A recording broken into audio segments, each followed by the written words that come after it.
ఈ కార్యక్రమానికి విచ్చేసిన పెద్దలందరికీ పేరు పేరున కృతజ్ఞతలు. ఈ కార్యక్రమాన్ని ఏర్పాటు చేసిన ప్రతి ఒక్కరికి కూడా పేరు పేరున కృతజ్ఞతలు. అలాగే మాకు ఈ కార్యక్రమానికి వచ్చిన నిరుద్యోగులందరి కష్టాలు కూడా చాలా వర్ణాతీతం. నేను ముఖ్యంగా ఒక చిన్న సంఘటన చెప్పాలనుకుంటున్నాను.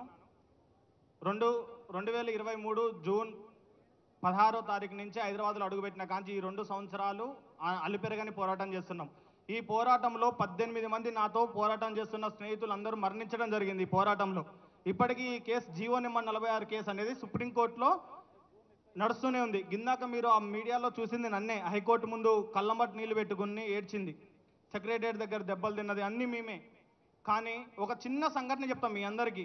సుప్రీంకోర్టులో కేసు నడుస్తుంది, మేమందరం ట్రైన్ ఎక్కడానికి పోతున్నాం, ఈ సికింద్రాబాద్ ట్రైన్ ఎక్కడానికి పోతున్నాం. వాళ్ళ ఫ్యామిలీస్ కేసు వేసిన వాళ్ళ ఫ్యామిలీస్ ఎప్పుడు కూడా కేసు ఎప్పుడైందని కాల్ ఎప్పుడు అడుగుతుంటారు అనమాట. ఎర్లీ మార్నింగ్ ట్రైన్ ఉంది, ఢిల్లీ పోవాలి, కేసు ఉందని పోతుంటే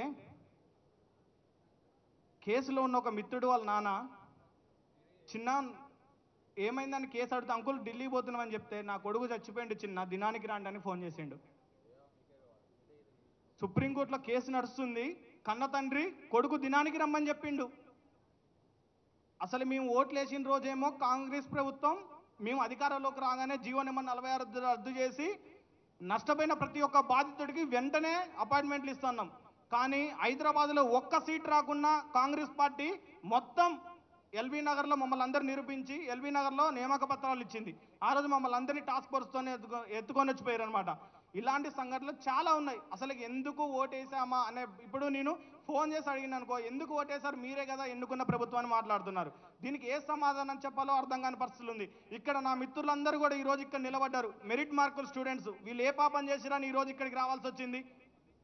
మెరిట్ మార్కులు లేని వాళ్ళకు ఉద్యోగం ఇచ్చంటే మరి అదే టీఆర్ఎస్ పార్టీకి 40 సీట్లు వచ్చినాయి, వాళ్ళకి ఇవ్వచ్చు కదా, వాళ్ళకి అధికారం ఇవ్వచ్చు కదా. ఎవరికైతే ఎక్కువ సీట్లు వస్తాయో వాళ్ళకే మనం మెరిట్ అధికారం చేపట్టే అవకాశం వస్తుంది. వాళ్ళకి 64 వచ్చినాయి, వీళ్ళకి 40 వచ్చినాయి. కానీ వాళ్ళు చేశారు. కానీ 130 మార్కులు వచ్చిన మా మిత్రులు ఇక్కడ ఉన్నారు, కానీ ఒక్క సీట్ రాని వాళ్ళకే న్యాయం చేశారు. ముఖ్యంగా బోర్డు చైర్మన్ని ఎవడూ తొలగించలేకపోతున్నాడు. వాడు ఒక ఆంధ్ర వ్యక్తి, వాడిని ఎవడు కూడా తొలగించలేకపోతున్నారు. ఏం చేయాలో ఏం చేయాలి నిస్సాయ స్థితిలో ఉన్నారు. ఈరోజు మాతోటి ఉద్యమాలు చేపించి, మాతోటి ధర్నాలు చేపించి, మమ్మల్ని కేసుల పాలైన ప్రతి ఒక్కరు కూడా ఈరోజు అధికారం అనుభవిస్తున్నారు. సిరాజ్కి ఇవ్వడానికేమో ఆర్డినెన్స్ తీసుకురావచ్చు, 42% బీసీ రిజర్వేషన్ కోసం ఆర్డినెన్స్ తీసుకురావచ్చు, ఇంకా దేనికోసమైనా ఆర్డినెన్స్ తీసుకురావచ్చు. కానీ ఏ ప్రాంతం అయితే ఖమ్మం, నల్లగొండ, వరంగల్, మహబూబ్ నగర్ జిల్లాలలోనే, ఈ 4 జిల్లాలలోనే కాంగ్రెస్ పార్టీ అధికారంలో రావడానికి సీట్లు దోహదపడ్డాయి. కానీ ఈ 4 జిల్లాల విద్యార్థులకు కానీ న్యాయం చేయడానికి ఏ ఒక్కడికి కూడా అధికారం లేదు. నేను రీసెంట్గా ఇక్కడ చెప్పకూడదు అనుకుంటున్నా, ఒక ఎమ్మెల్యే కాడికి పోయి నేను అడిగిన, కాంగ్రెస్ పార్టీ ఎమ్మెల్యే కాడికి నేను ఒక రోజు కలవడానికి వెళ్ళిన రోజు సార్ ఇదంటే అసలు పైనోడే దొంగ అయినప్పుడు నేనేం చేయగలుగుతా అన్నాడు. పైనోడే దొంగ అయినప్పుడు నేనేం చేయగలుగుతా అన్నాడు. నేను వెళ్ళినా, నువ్వు నాకు ఓటేసిన, నేను పోయి రిప్రజెంటేషన్ ఇచ్చిన, నేనేం చేయగలుగుతాను మాట్లాడిండు. కళ్ళమ్మడి కన్నీళ్ళు పెట్టుకోవాల్సి వచ్చింది. స్టేట్కి ఎందుకు హోమ్ మినిస్టర్ లేడండి? ఇప్పుడు దిల్షుక్ నగర్లో ఒక్కరోజు దిల్షుక్ నగర్ వచ్చి చూడండి, కాఫీ షాపుల దగ్గర ఇంటికి మొన్న దీపావళి పండగకి ఇంటికి వెళ్ళలేక కళ్ళమ్మ నీళ్లు పెట్టుకొని ఏం చెప్పాలో తెలియక 32 సంవత్సరాలు వచ్చిన వాడు వయోభారంతో, ఆర్థిక భారంతో, మానసిక క్షోభతోటి స్టడీ హాల్లో నిమగ్నమైపోతున్నాడు. అన్ని నోటిఫికేషన్ లాగా కాదండి, పోలీస్ నోటిఫికేషన్ అంటే ఉరకాలి, దూకాలి, లాంగ్ జంప్ పట్టాలి. ఇప్పుడున్న అసెంబ్లీలో వచ్చిన వాళ్ళని దూకం అంటే అర్థమవుతుంది. కానిస్టేబుల్ అభ్యర్థుల బాధ 20,000 కనీసం గత గవర్నమెంట్లో తప్పు జరిగిందో నష్టం జరిగిందో ప్రతి 2 సంవత్సరాలు కాబట్టి పోలీస్ నోటిఫికేషన్ వచ్చింది. కానీ ఈ గవర్నమెంట్ వచ్చిన కానీ ఎందుకు రావట్లేదని చెప్పాలి సమాధానం. 32 సంవత్సరాలు వచ్చినాడు దూకం అన్నప్పుడు వాడిని కూడా వచ్చి దూకం అనాలి. అప్పుడు పెట్టిన నన్ను కూడా వచ్చి నువ్వు లాంగ్ జంప్ దూకురా అని చెప్పాలి. మేము సీఎం దగ్గర హోమ్ మినిస్టర్ ఉంది, మాలాంటి వాళ్ళని గెలవనిస్తారా? మేము ఎవరి దగ్గరికి వెళ్ళి మా బాధలు చెప్పుకోవాలండి? మీరు కూడా అసెంబ్లీలో రైట్ చేయాలి. అసలు హోమ్ మినిస్టర్, డిఎస్సి వాళ్ళు కూడా, అది విద్యాశాఖ మంత్రి కూడా ఉంటే నిరుద్యోగ సమస్యలు చెప్పుకోవడానికి వెళ్తుంది. ఎవరు కూడా సమస్యలు చెప్పుకోవడానికి పరిస్థితి లేనప్పుడు ఏం చేయాలి? ఒకసారి ఆలోచించండి. ఒక్కసారి సార్, ప్రతిసారి అశోక్ నగర్ కాదు సార్, ఒక్కసారి దిల్షుక్ నగర్ వచ్చి చూడండి సార్. సాయంత్రం పూట ఎప్పుడు కాదు సార్, 10 లక్షల మంది అభ్యర్థులు రాస్తే దిల్షుక్ నగర్ రండి సార్, ఒక్కసారి మీకు అర్థమవుతుంది. దయచేసి మీ అందరికి విజ్ఞప్తి చేస్తున్నాం. అలాగే హరీష్ రావు సార్కి కూడా ఒకటి చెప్తున్నాం, ఈ నిరుద్యోగుల పక్షాన పోరాడుతున్న రాకేష్ రెడ్డి అన్న గారికి మాత్రం కొద్దిగా మీరు ఫ్రీ ఫవర్ ఇవ్వాలి సార్. మీరు మాకు ఎవరికైతే హెల్ప్ చేయాలని చూస్తున్నారో వాళ్ళు కొద్దిగా మీరు చెప్పిన తర్వాత మాకు వాళ్ళకి గ్యాప్ వస్తుంది. నిరుద్యోగులందరినీ కూడా పార్టీలకు అతీతంగా ఏ పార్టీ అన్నా కానివ్వండి, ఎవరన్నా కానివ్వండి, సహాయం అంటే చేసే రాకేష్ రెడ్డి లాంటి వాళ్ళు మీ పార్టీలో ఉంటారు, చాలా అదృష్టం. దయచేసి అన్నకి ఫ్రీ హ్యాండ్ ఇవ్వాల్సిందిగా విద్యార్థుల తరపున నా చిన్న రిక్వెస్ట్. కానిస్టేబుల్ 20,000 పోస్టులు వేయాలి, అలాగే 35 సంవత్సరాలు ఏజ్ ఇవ్వాలి, అలాగే జీవో నెంబర్ 46 తొలగించాలి, అలాగే 20 బోర్డు చైర్మన్ని వెంటనే తొలగించాలని రిక్వెస్ట్ చేస్తూ ఈ అవకాశం ఇచ్చిన నాకు పేరు పేరున కృతజ్ఞతలు. జీవో నెంబర్ 46 అమరవీరులందరికీ జోహార్ జోహార్. జీవో నెంబర్ 46 బాధితులు అమరవీరులందరికీ థ్యాంక్ యూ. కొడంగల్ రవి గారు.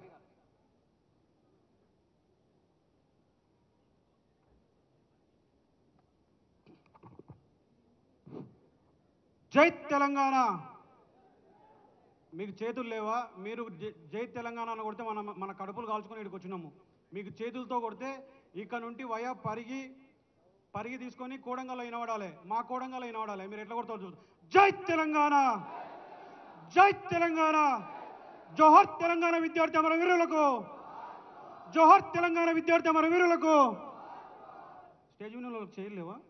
జై తెలంగాణ, జోహర్ తెలంగాణ విద్యార్థి అమరవీరులకు.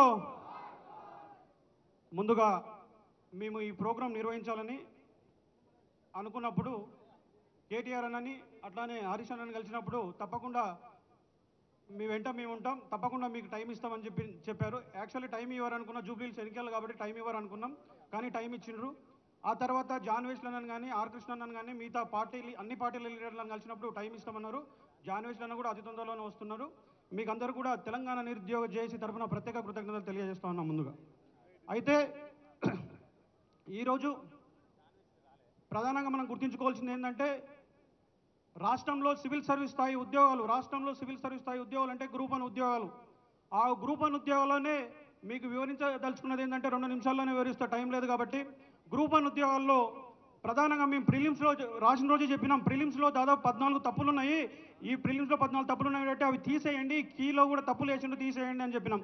కానీ మా మాట వినకుండా వాళ్ళు మెయిన్స్కి వెళ్ళిపోతూ ఉంటే అప్పుడు కూడా చెప్పినాం, అయ్యా ఏ జీవో ప్రకారం మీరు ప్రిలిమ్స్ నిర్వహించారు, ఏ జీవో ఉంది అని చెప్తే ఆ జీవోని పబ్లిక్ డొమైన్లో పబ్లిక్లోకి రాకుండా జీవో 29 తెచ్చి దాదాపు 8 నెలలు మేము కేసు వేద్దాం అనుకున్నా కూడా, మేము ఇంకేమైనా ఫర్దర్గా ముందుకెళ్దాం అనుకున్నా కూడా జీవో 29 తెచ్చి మాకు పబ్లిక్ డొమైన్లో లేకుండా ఎస్సీ ఎస్టీ బీసీల గొంతు నొక్కిండు ఈ రేవంత్ రెడ్డి. ఎస్సీ ఎస్టీ బీసీల గొంతు నొక్కిండు ఈ రేవంత్ రెడ్డి. ఎందుకు చెప్తున్నా ఈ మాట, ఎందుకు చెప్పాల్సి వస్తుంది ఈ మాట అంటే, ప్రధానంగా ఈరోజు మనం చూసుకున్నట్లుంటే జీవో 29 వద్దని మేము అశోక్ నగర్లో పెద్ద ఎత్తున ధర్నాలు రాస్తారోకలు చేస్తూ ఉంటే నా పైన 6 మంది పోలీసులతో విచక్షణ రహితంగా కొట్టించినటువంటి పాపన. అంటే నువ్వు ఎవరిని కొట్టించినావు తెలుసా? నీ కోడంగల్ బిడ్డని నువ్వు కొట్టించినావు రేవంత్ రెడ్డి, మందిని కాదు కొట్టించింది నీ కోడంగల్. నీకు ఓటేసినందుకు నన్ను కొట్టించినావు. ఆ తర్వాత వద్దు అని, ఆ తర్వాత 3 రోజులకే మెయిన్స్ ఎగ్జామ్ పెట్టి, మెయిన్స్ ఎగ్జామ్ కూడా వద్దయ్యా మెయిన్స్ ఎగ్జామ్ అని ఆపండి, కొంచెం మాకు టైం కావాలంటే మా మెడల్ వంచి మెయిన్స్ ఎగ్జామ్స్ రాయించిండు. ఆ తర్వాత సరే దాని తర్వాత ఎవల్యూషన్ ప్రాసెస్ అన్న బాగా జరుగుతుంది అనుకుంటే ఇంటర్మీడియట్ లెక్చరర్లను తెచ్చి సరి అయిన అవగాహన లేని సబ్జెక్ట్ పైన సరి అయిన అవగాహన లేనటువంటి లెక్చరర్లను తెచ్చి ఈరోజు పేపర్ కరెక్షన్ చేసిండ్రు. సరే ఆ పేపర్ కరెక్షన్లు తప్పున్నాయని మేము కోర్టు మెట్లెక్కితే దాదాపు సుదీర్ఘమైన విచారణ, 4 నెలల విచారణ తర్వాత 223 పేజీల ఒక పెద్ద డాక్యుమెంట్తో ఆ వర్డిక్ట్ వస్తే దానికి మాకు జడ్జి గారు అన్ని కూలంకషంగా చర్చించి మాకు తీర్పిస్తే దానిపైన మేము ఆ రోజు చెప్పినాం, మీరు బేషజాలకు పోవద్దు, దయచేసి నిరుద్యోగుల పక్షాల ఉండండి, నిరుద్యోగుల దగ్గరనే ఉండండి మీరని మేము అడిగితే మా పైన యుద్ధం చేస్తూ మా పైన యుద్ధమే మొదలుపెట్టినట్టు రాత్రికి రాత్రే డివిజన్ పెంచుకున్నాడు.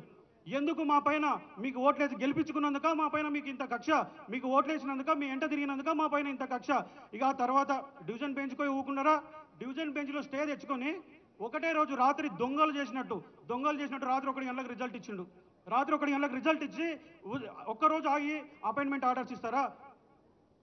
అంటే దీని వెనుక ఏదో మతలబు ఉంది, ఏదో జరిగిందని మేము కోర్టుకు పోతే ఆ కోర్టు చెప్తే టీజీపీఎస్సీకి ఇంటిగ్రిటీ లేదు, ట్రాన్స్పరెన్సీ లేదని కోర్టు చెప్తే దాన్ని కూడా ఎక్కడ కూడా వెరిఫై చేయకుండా, మా అనుమానాలను నివృత్తి చేయకుండా ఈరోజు నువ్వు అడాక్ నియామక పత్రాలు ఇచ్చినావు. దీనిపైన చెప్తున్నాం, ఈరోజు ఈ రాష్ట్ర ప్రభుత్వానికి యావత్ తెలంగాణలో ఉన్నటువంటి 35 లక్షల మంది నిరుద్యోగుల పక్షాన చెప్తున్నాం. ఇంకా నువ్వు కొట్టిన దెబ్బలని మర్చిపోము, నువ్వు చేసిన మోసాన్ని మర్చిపోము. నీవు ఏదైతే ఈ రోజు చేస్తున్నావో మాకు 2 లక్షల ఉద్యోగాలు ఇస్తానన్నావు, ఇంకా 192,000 ఉద్యోగులు మాకు బాకీ ఉన్నావు. ఆ బాకీ తీర్చాలని ఈరోజు బాకీ కార్డు పెట్టినాం. ఇంకా ఈ రోజు నుంచి నీ పైన మా పైన యుద్ధం నువ్వు ముందే స్టార్ట్ చేసినావు.